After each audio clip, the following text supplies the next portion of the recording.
தான் இருக்கிறது. மாப்பிள்ளட கையில தான் இஸ்லாம் அதிகமான அதிகாரங்களை கொடுத்திருக்கிறது. திருமண விடயத்தில் பெண்களுக்கு அதிகமான பாரத்தையும் சுமையையும் இஸ்லாம் கொடுக்கல.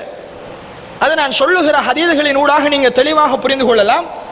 திருமணத்தில் மஹர் என்று சொல்லக்கூடிய மனக்கொடையை மணமகன் கொடுக்க வேண்டும் என்று இஸ்லாம் வலியுறுத்துகிறது. அது வாஜிபான அம்சம். ஒரு மணமகன் மஹர் கொடுக்க வேண்டும், அல்லாஹ்வுடைய கட்டளை. வஆத்துன் நிஸா சதுகாத்துஹின்ன நிஹ்லா. அல்லாஹ் குர்ஆனிலே சொல்கிறான், வஆத்துன் நிஸா சதுகாத்துஹின்ன நிஹ்லா. உங்களுடைய பெண்களுக்கு அவர்களுடைய சதகாவை, அவர்களுடைய மனக்கொடையை, மஹரை நீங்கள் மனமு வந்து கொடுத்துக் கொள்ளுங்கள், அவர்களுடைய மஹர் தொகையை நீங்கள் கொடுங்கள் என்று அல்லாஹு தஆலா சூரத்து நிசாவினுடைய 4வது வசனத்திலே சொல்லி காட்டுகிறார்.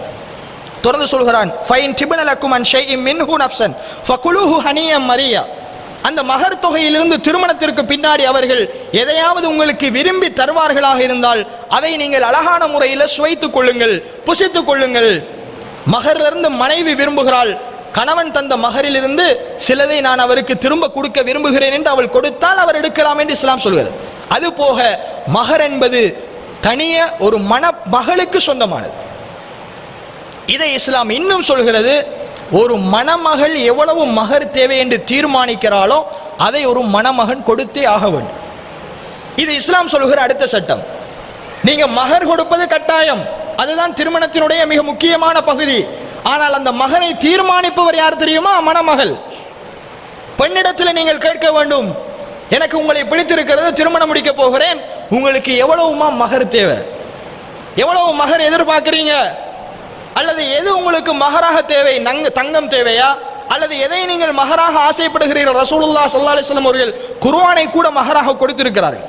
இரும்பு மோதிரமாவது இருந்திருக்கிறதா என்று கேட்டிருக்கிறார்கள். அப்படி என்றால் மஹரினுடைய அளவுகள் வித்தியாசப்படலாம். எதையும் நாங்கள் மஹராக கொடுக்கலாம் என்பதை இந்த ஹதீஸிலே இருந்து நாங்கள் புரிந்து கொள்கிறோம். அப்ப எது உங்களுக்கு மஹராக தேவை? சிலர் குர்ஆனை கேட்டிருக்கிறார்கள், வரலாற்றிலே பார்க்கிறோம். எனக்கு ஒரு 30 ஜுஸ் குர்ஆனை தந்தீங்கன்னா அது மஹரா போதும். சிலர் ஒரு 40 கிராம் நகை தாங்க, சிலர் ஒரு வெள்ளி மோதிரம் தாங்க. இப்படி அவரவருடைய சக்திக்கு ஏற்ப மஹர் கேட்டிருக்கிறார். அப்ப இஸ்லாம் மஹரை பெண்கள் தீர்மானிப்பார்கள், அதை அவர்கள் எவ்வளவு தீர்மானித்தாலும் கொடுக்க வேண்டும் என்று இஸ்லாம் சொல்கிறது. ஆனாலும் மணமகள் கவனத்தில் கொள்ளணும், மணமகன் என்ன தொழில் செய்கிறார், நம்ம கேட்கிற மஹர் அவரால் தர முடியுமா என்பதையும் மணமகள் பெண் தரப்பார் கவனத்தில் கொண்டுதான் எதை கேட்கணும், மஹரை கேட்கணும். மணமகன் மாசம் 30,000 ரூபாய் சம்பளம் எடுப்பாரு, எனக்கு 50 லட்சம் ரூபாய் மஹர் தேவை என்று கேட்டால் அந்த திருமணமே நடக்காது. அப்ப அன்பார்ந்த சகோதரர்களே, இஸ்லாம் மஹரை வலியுறுத்தி இருக்கிறது. அந்த மஹரை தீர்மானிப்பவர்கள் மணமகனினுடைய வசதியையும் கருத்தில் கொண்டுதான் அவர்கள் மஹரையும் தீர்மானிக்க வேண்டும் என்பதை நாங்கள் நசீகத்தாக புரிந்து கொள்ள வேண்டும். அப்ப இஸ்லாம் வலியுறுத்துகிற அம்சம் மஹர் கட்டாயம் கொடுக்கப்பட வேண்டும். அதுதான் திருமணத்தினுடைய ஆரம்பம். அல்லாஹு தஆலா அதை மூமின்களுக்கு வலியுறுத்திப்பதை பார்க்கிறோம். ரசூலுல்லாஹி ஸல்லல்லாஹு அலைஹி வஸல்லம் அவர்களுடைய மஹரை பாருங்க, புகாரி கிரந்தத்தில் பதிவு செய்யப்படுகிறது. ஆயிஷா ரலியல்லாஹு அன்ஹா அவர்களிடத்தில் ஒரு சஹாபி பெண்மணி வந்து கேட்கிறாங்க, ரசூலுல்லாஹ் எவ்வளவு மஹர் கொடுத்தார்கள்? நபிகள் நாயகம் ஸல்லல்லாஹு அலைஹி வஸல்லம் அவர்கள் 2, 3, 4க்கும் மேற்பட்ட திருமணம் முடித்திருக்கிறார்கள். அப்படி என்றால் ஒவ்வொரு மனைவிக்கும் ரசூலுல்லாஹி ஸல்லல்லாஹு அலைஹி வஸல்லம் அவர்கள் மஹர் கொடுத்திருக்க வேண்டும். ஒவ்வொரு மனைவிக்கும் எவ்வளவு மஹர் கொடுத்தார்கள் அல்லாஹ்வுடைய தூதர்ங்கிற கேள்வி கேட்கப்படுகிறது. அப்ப ஆயிஷா ரலியல்லாஹு அன்ஹா அவர்கள் சொல்கிறார்கள், கான சதாக்குஹு லி அஸ்வாஜிஹி சிந்தை அஷரத ஊகியா.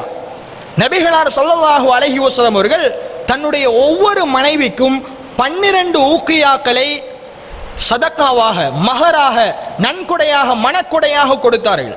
12 ஊகியா என்பது 500 திர்ஹம்.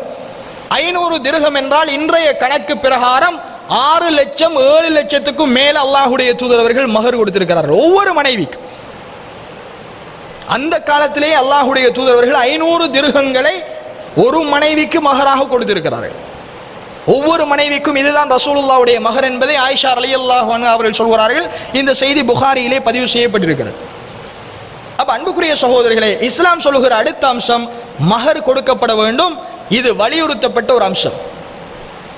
அடுத்ததாக மஹரையும் தீர்மானித்து விட்டார் என்று சொன்னால், இஸ்லாம் திருமணத்திற்கு அடுத்து சொல்லக்கூடிய மிக இலேசான, மிக அழகான ஒரு சட்டம் என்னென்று சொன்னால், திருமணம் முடிப்பதற்கு 2 விடயங்கள் கருத்தில் கொள்ளப்பட வேண்டும்.